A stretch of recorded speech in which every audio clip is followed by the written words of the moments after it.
Hello everyone, welcome back to my channel guys. I hope आप सब अच्छे होंगे और कुशल मंगल होंगे। तो गाइस, आज मैं जो वीडियो लेके आई हूँ वो मैं एक फ्रेंड की रिक्वेस्ट पे लेके आई हूँ, जिन्होंने मुझसे मेरे लास्ट वीडियो में कहा था कि मैडम आप एक पूल वीडियो बनाइए इंटरकास्ट मैरिज को लेके। तो ये वीडियो में मेरे उस फ्रेंड को और उन सभी महिलाओं को डेडिकेट करती हूँ जिन्होंने इंटरकास्ट मैरिज की है। नॉट ओनली महिलाएं, मैं पुरुष जाति को भी डेडिकेट करती हूँ जिन्होंने इंटरकास्ट मैरिज की है। तो इंटरकास्ट मैरिज के टॉपिक को शुरू करने से पहले मैं इंडियन लॉ के बारे में थोड़ा डिस्कस बताना चाहती हूँ। जो हमारे भारत सरकार ने मैरिज को लेके लॉ बनाया है उसमें क्लियरली कहा गया है कि this act permits marriage between any two persons irrespective of their religion and caste. इसका मतलब ये होता है कि हमारे भारत सरकार ने क्लियरली ये कहा है कि कोई भी इंसान, दो इंसान जो कि शादी कर सकता है, चाहे वो कोई भी रिलीजन का हो, चाहे वो कोई भी कास्ट का हो, उनको पूरा छूट दिया गया है कि वो शादी कर सकता है एक दूसरे से, मगर वो ब्लड रिलेशन तो नहीं होना चाहिए, भाई बहन नहीं होना चाहिए। बाकी बात जो है कि शादी कर सकता है। बट इसमें कुछ कंडीशन दिया गया है सेक्शन 4 में, जिसमें कहा गया है कि सबसे फर्स्ट कि दोनों इंसान पहले से शादीशुदा नहीं होना है। उसके बाद दूसरी जो है कि में कहा गया है कि दोनों का एज क्वालिफाई होना पड़ेगा, लाइक कि लड़की का 18 ईयर्स एंड लड़का का 21 ईयर्स। उसके बाद आता है हमारा थर्ड पॉइंट, दोनों जो सेन होना पड़ेगा शादी के टाइम में, मतलब है कि दोनों साउंड माइंड होना पड़ेगा, अनसाउंड माइंड का नहीं होना पड़ेगा। दोनों को समझ होना पड़ेगा कि वो क्या कर रहे हैं। उसके बाद दोनों का कंसेंट होना पड़ेगा, दोनों का मंजूरी होना पड़ेगा कि हम ये शादी किसी के दबाव में आके नहीं कर रहे हैं, हम ये अपनी मर्जी से कर रहे हैं। उसके बाद फोर्थली आता है कि लड़का जो है कि इम्पोर्टेंसी नहीं होना पड़ेगा, नापुंसक नहीं होना पड़ेगा, मतलब कि वो जो लड़की का फिजिकल डिज़ायर को भी फुलफिल कर सकना पड़ेगा, तब आप ये शादी के लिए वैलिड है। तो हमारे यहाँ क्या होता है कि कभी कभी बहुत सारा ऑब्स्टेकल आता है कि ये दूसरा शादी जाति का है, वो दूसरा ट्राइब्स का है, वो चौथा जाति का, वो बड़ा जाति का है, वो तागिने उगालो है, आपतने नीसी है, मोम्पा है। ऐसा करके क्या होता है कि बहुत डिस्क्रिमिनेशन हो जाता है, शादी करते समय में बहुत रोक टोक होता है। तो ये सब जो ये कि लीगल नहीं है एज़ पर इंडियन लॉ हमें आज़ादी दे रखी है कि हम किसी भी जाति को, किसी भी ट्राइब्स को हम शादी कर सकते हैं। वो जो सेक्शन 4 में जो कंडीशन दिया, अगर वो फुलफिल होता है, तो जितने भी ऐसा ऑब्स्ट्रगल कर रहा है, जितना भी ऐसे रोक रहा है, जो रोक टोक कर रहा है पेरेंट्स को, दीदी बहन लोगों, मैं सबसे कहना चाहती हूँ आप लोग ऐसा मत कीजिए। आप लोग अपना फीलिंग्स को लेके किसी के ऊपर मत थोपिए। आई नो पेरेंट्स जो कि हमारे एल्डर्स जो हमेशा हमारे बारे में सोचते हैं, बट अगर वो किसी इंसान के साथ पूरा ज़िंदगी बिताना चाहता है तो वो फैसला उन पे आपको छोड़ देना चाहिए। बिकॉज कि आप तो उनके साथ लाइफ टाइम नहीं रहेंगे, आपका भी खुद का अपना पार्टनर होगा, और जो पेरेंट थे उन्होंने भी खुद अपना पार्टनर चुन लिया। तो लाइफ पार्टनर उनको चुनने दीजिए जिसको जिसके साथ लाइफ स्पेंड करना है। तो उसके बाद मैं आऊँगी और एक पॉइंट में जिसमें मैं बेनिफिट के बारे में बताऊंगी। इसमें बेनिफिट क्या क्या है ये जो आप अगर इंटरकास्ट मैरिज करते हैं। तो सबसे पहले बेनिफिट ये आता है कि आप लड़की जो है कि कल्चर को कैरी करता है, कैरियर बन के जाता है एक कल्चर से दूसरे कल्चर में। देन उसमें क्या होता है, नॉलेज गेन होता है, उस कल्चर में क्या हो रहा है क्या नहीं हो रहा है, इन दूसरे जाति को पता चल जाता है उसका, उस कल्चर में किस तरह से जीता है, किस तरह का धान उगाता है, और क्या क्या नया नया वेजिटेबल्स, क्या क्या नया नया उसमें फूड्स होता है खाने के लिए, क्या क्या है, क्या क्या पहना जाता है, वो कौन कौन सा ऑर्नामेंट्स होते हैं, उनके बारे में भी उनको नॉलेज मिल जाता है, और उसका नेचर कैसा है पता चल जाता है। तो इसमें क्या हो जाता है कि एक तरफ से हम यूनाइटी भी हमारे एक दूसरे के साथ बढ़ जाता है। उसके बाद सेकेंड फ़ायदा ये होता है कि अगर लाइक कि हमने जैसे कि आपतन में मैंने मैरिज किया, तो मेरे हस्बैंड अगर दापों में मेरे हस्बैंड को कहीं कुछ चोट लग गया, कुछ हो गया, खुदा ना करे ऐसा किसी के साथ हो जाता है, तो मेरे इंसान मेरे फैमिलीज ज़रूर आएंगे, अरे ये तो मेरा सन इन लॉ है, मक्ते है, मक्ते का मतलब सन इन लॉ होता है, इसको हमको प्रोटेक्ट करना है। फिर अगर निसी जो गालोंग में शादी, गालोंग लड़की जो निसी में शादी किया, तो यहाँ कुछ हो गया तो वो भी आएंगे अपने फैमिली के थ्रू से कि अरे ये तो मेरा अपना ये है, दून है, मतलब कि जो शादी हो गया, अरे ये तो मेरा मकबो है, मतलब कि जो मेरा सन इन लॉ है, इनको मैं प्रोटेक्ट करना है बोल के। इस तरह से क्या होता है कि रिलेशनशिप और स्ट्रॉन्ग होता है, यूनिटी भी और बढ़ता है और प्यार भी और बढ़ता है। और अगर जैसे कि तागिन और निसी ने शादी किया, तो वो बच्चे जो कभी दिन तागिन एरिया में जाओ तो उनको उस वहाँ भी प्यार मिलेगा, निसी एरिया में जाओ प्यार मिलेगा, तागिन में जाओ बिकॉज कि वो उनका बेटा, हम लोग बेटा बोलते हैं, जो अगर बाहर एरिया में किसी से शादी हो के किसी का बच्चा हो गया, तो लड़की का बच्चा को हम लोग बेटा, तो उसको प्यार मिलेगा, और अपनी जगह में आओ अपना प्यार मिलेगा। तो इस तरह से प्यार भी बढ़ता है एक दूसरे में।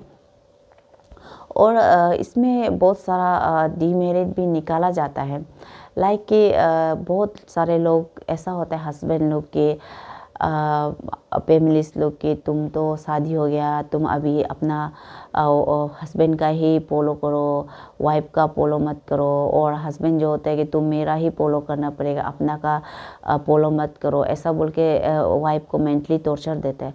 तो मैं उन सभी से कहना चाहती हूँ कि आप ऐसा मत कीजिए। अगर आपको कैसा लगेगा, अगर कोई कहेगा कि आपने लड़की शादी किया है तो लड़की का फॉलो करो, आपका छोड़ दो, ऐसा आपको भी तो बुरा लगेगा, आपको भी हर्ट होगा, क्योंकि अपना रूट तो हमें नहीं भूलना चाहिए। हम जिस जगह से बचपन से मना के आए हैं, उसका बाद आपसे शादी करता है, जानते हुए भी कि you are from different tribe, आपसे शादी करता है, आपका साथ जीने आता है, आपका साथ कुछ शेयर करने आता है, तो आप उसको कैसे ब्लॉक करें, आप उसको कैसे कह सकेंगे कि आप अपना जो है कि कल्चर को छोड़ दो। ये तो बहुत बुरा बात है। उसका फीलिंग्स को भी आप समझना चाहिए। जैसे आपको चोट लगेगा वैसे ही उनको लगेगा कि अगर अपना आइडेंटिटी, अपना कल्चर आप भूल जाओ बोलने से। तो मैं उन सारे हस्बैंड से कहना चाहती हूँ कि आप सब प्लीज़ अपने वाइफ को भी सपोर्ट कीजिए, उन्हें भी उनके फेस्टिवल को भी इंजॉय कीजिए, अपने फेस्टिवल को भी इंजॉय कीजिए, उनके जगह के नॉलेज को भी लीजिए, अपनी जगह की नॉलेज भी अपने वाइफ को शेयर कीजिए। उसके बाद मैं उन सभी वाइफ से भी कहना चाहती हूँ, अगर आपने कहीं दूसरे ट्राइब में शादी की है, तो अपने कल्चर के साथ साथ आपको हस्बैंड का कल्चर में भी आपको उतना सारा ध्यान और उतना सारा आपको साथ देना है। उनका रिचुअल का, उनका कल्चर कैसा होता है, फेस्टिवल कैसे मना, ड्रेस कैसे पहनते हैं, बच्चों को कैसा पहनाता है, तो आपको वो भी बच्चों को सिखाना चाहिए और ख़ुद भी आपको सीखना चाहिए। उसके बाद मैं उन सभी हस्बैंड से भी कहना चाहती हूँ कि इसमें एक लड़की में भी एक कभी कभी मैंने भी एक्सपीरियंस किया है, बिकॉज मैंने भी इंटरकास्ट मैरिज किया है। कभी कभी हमें ये लगने लगता है कि कहीं मैं एलियन तो नहीं हूँ, मैं कहाँ आ गई हूँ, क्योंकि समटाइम ऐसा ट्राइब में शादी हो जाता है कि आपको लैंग्वेज भी उनका अच्छे से पता नहीं ही नहीं होते, और उसके बाद आप इतना दूर से आ जाते हैं अपने पेरेंट्स को छोड़ के वो दूसरा जगह में। उसके बाद तब आपको मतलब कभी कभी लोनलीनेस भी फील होता है कि अरे कहीं मैं ये कहा आगे में एलियन तो नहीं है। तब आपको लड़की को सपोर्ट करना है, उनको आप फ्रीली कहना है कि ये भी आपका घर है, मैं आपके साथ हूँ, और आपका भी जो बनता है मैं आपको सपोर्ट करूँगी, आप भी मेरा कल्चर को अडॉप्ट करते जाइए। और अगर लड़की नहीं सकता है तो उसको धीरे धीरे भी सिखाइए, आप उसको फोर्स मत कीजिए कि एक दिन में सीख दो, 2 दिन में, 1 महीना में, 1 साल। उसको भी सीखने के लिए टाइम लगता है, तो आप उनको साथ दीजिए, धीरे धीरे आप भी उनका एंजॉय कीजिए, वो भी आपका एंजॉय करेगा। तो क्या हो जाएगा कि लाइफ जो कलरिंग हो जाएगा आपका, खुशियाँ से भर जाएगा, बिकॉज कि आप दोनों एक दूसरे का चीज़ को रेस्पेक्ट कर रहे हैं, और रिलेशनशिप में रेस्पेक्ट बहुत ज़रूरी होता है। तो आप दोनों एक दूसरे का चीज़ को रेस्पेक्ट कर रहा है तो ज़रूर आपका लाइफ भी कलरफुल होगा, मैं यही समझती हूँ। उसके बाद उन सभी रिलेटिव्स को, जो घर के जो पेरेंट्स है, गार्जियंस है, लड़के के लड़की के, उन सोसाइटी के उन सभी से कहना चाहते हैं, अगर कोई बाहर से लड़की आता है तो आप उनको एक स्पेशल प्यार दीजिए, बिकॉज़ वो ना कभी कभी उनको लोनलीनेस भी सच में पकड़ता है। तो आप उनको हौसला दीजिए, प्यार दीजिए, अरे ये भी तो किसी का बेटी है, बाहर से आया शादी होके, क्या पता मेरा बेटी भी अगर ऐसा जाएगा वो भी ऐसा फील करेगा। क्योंकि अभी तो ये जो दुनिया इतना मतलब 21st सेंचुरी हो गया, इतना डेवलप हो गया, कनेक्टिविटी भी जितना सकेगा बेहतर हो गया पहले से। रोड कनेक्टिविटी बोलो, नेटवर्क कनेक्टिविटी बोलो, मोबाइल कनेक्टिविटी, तो कहीं पर शादी कर सकता है। इसलिए अगर आपका वहाँ कोई बाहर का आता है तो प्लीज़ आप लोग उसको भी सेम रेस्पेक्ट दीजिए जैसे कि आप लोग अपना लड़की लोग को देते हैं, और आप लोग जितना सकेगा उसको भी प्यार से रखिए। बट समटाइम क्या होता है, मैंने ऐसा भी बहुत केस देखा है कि हमारे अरुणाचल के लड़के आउटर स्टेट में जाके कुछ है बहुत प्यार से रखने वाला, बट एक दो है कि बहुत हार्डशिप लाइफ जीते हैं। वो ना वापस आ सकता है ना किसी को बता सकते, क्योंकि खुद की मर्ज़ी से शादी करते हैं। उसके बाद वहाँ उनको बहुत टॉर्चर हो के एक दो का तो शायद मौत भी हो गया हो, ऐसा भी मुझे मालूम है। इसलिए मैं आई एम नॉट डिस्क्रिमिनेट, मैं किसी भी कल्चर, किसी भी स्टेट, किसी भी चीज़ को डिस्क्रिमिनेट नहीं करती हूँ। बट हर पेरेंट्स यही सोचते हैं कि लड़की आदमी जैसे भी हो अपना एटलीस्ट अरुणाचल का लोकेलिटी में शादी हो सोचते हैं, बिकॉज कि कुछ भी होने से भी उसको जाके उसमें पेरेंट्स जो लड़ सकेगा, जो भी कर सकेगा, केस दे सकेगा। अभी आउटर स्टेट में होने से थोड़ा प्रॉब्लम भी होता है, और इसलिए मैं जितना भी आउटर स्टेट में मेरा लड़की रुक गया है उन सभी के हस्बैंड से कहना चाहती हूँ, आपको छोड़ के अगर मेरा आउटर इधर से इंटर स्टेट से अगर आपका आउटर स्टेट में अगर कोई लड़की शादी की है तो प्लीज़ आप लोग उनको और भी ज़्यादा प्यार दीजिए, बिकॉज कि उनको आप पे पूरा भरोसा है। सबसे पहले उन्होंने अपना पूरा बचपन जहाँ बीता, अपना पेरेंट्स उनके बात नहीं मान के आपसे शादी किया, तो आप उनको जितना सकेगा बहुत बहुत बहुत ज़्यादा प्यार दीजिए।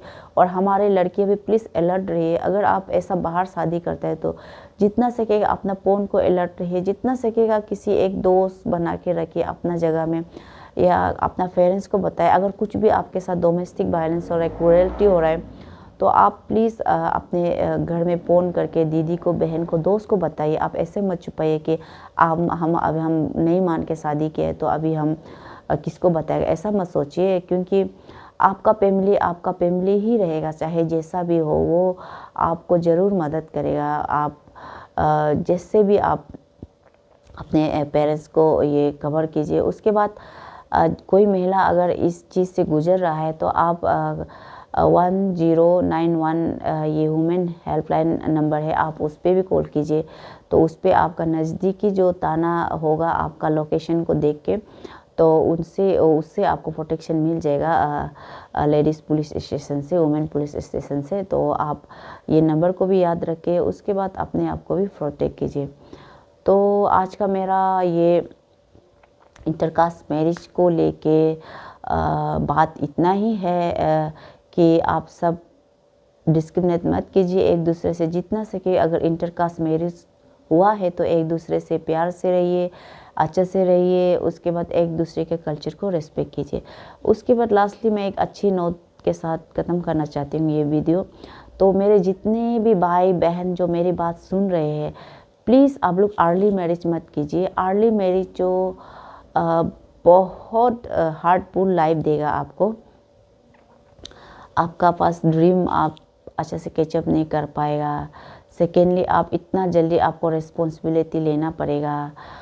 थर्डली ये है कि आप वो पेज को नहीं देखेगा, आपका यंग पेज को भी नहीं देख पाएगा। आप डायरेक्ट इल्डर हो जाएगा, बुरी हो जाएगा, बिकॉज आप जल्दी अर्ली मैरिज होगा, बच्चा होगा तो सब आपको इल्डर एडल्ट वे में गिनेगा, चाहे भी आप 13, 14, 15, 16 ईयर्स के क्यों ना हो। इसीलिए अर्ली मैरिज आप लोग मत कीजिए। मेरा जितना भी सिस्टर्स लोग है, भाई लोग है, बहन लोग है, ये मैंने खुद एक्सपीरियंस किया, इसलिए मैं आप सबको सजेस्ट कर रही हूँ कि अर्ली मैरिज मत कीजिए। जितना सकेगा अपना ड्रीम्स को चेस करने की कोशिश कीजिए। ऑल्दो मैंने वो सब मैरिज बच्चे होके मैंने कॉलेज ख़त्म किए, मैंने LLB ख़त्म किए, फिर भी मैंने जो बच्चे नहीं हो कि अगर मैं अच्छा से और पढ़ती तो शायद क्या पता मैं अभी डॉक्टर में ऐसा आईएएस ऑफिसर बन जाती, बिकॉज मेरा तो ड्रीम था आईएएस ऑफिसर। बट क्या करेगा, आई विश कि मेरा बेटा बने, तो फिर भी क्या करेगा। तो मैं मैंने अभी बस एडवोकेसी कर रखी है, इसीलिए मैं बता रही हूँ। आप लोग प्लीज़ अर्ली मैरिज को कोई भी इनकरेज भी मत कीजिए और आप लोग भी प्लीज़ मत कीजिए। तो इस अच्छे नोट के साथ मैं आपको अगले वीडियो में मिलूँगी, तब तक बाय।